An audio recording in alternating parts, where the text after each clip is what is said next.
At kanina nabanggit nga rin ni George na malapit sila. Tapat lang nila yung Dumaguete. Kaya puntahan na po natin ang ating GMA Stringer. Mula naman dyan sa Dumaguete si Victor Camion. Victor, magandang hapon. Magandang hapon po. Victor, ano ang update natin dyan? Sa kasalukuyan po, patuloy na nagpapanik yung mga tao at lumilikas po at naghahanap ng mataas na bahagi na sa Dumaguete City para masasabi pong safe sila doon.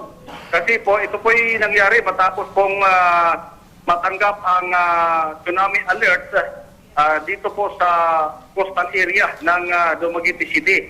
At kanina lang, nasaksiyan po natin na yung mga tao, lalo na yung sa mababang bahagi sa city proper po, palibasay mababa po sa coastal area, nagpapanik po yung mga tao at kasi may narinig silang balibalita na umano ay ang tubig ay nakarating na sa buong city proper. Naku, ayan na yung mahirap.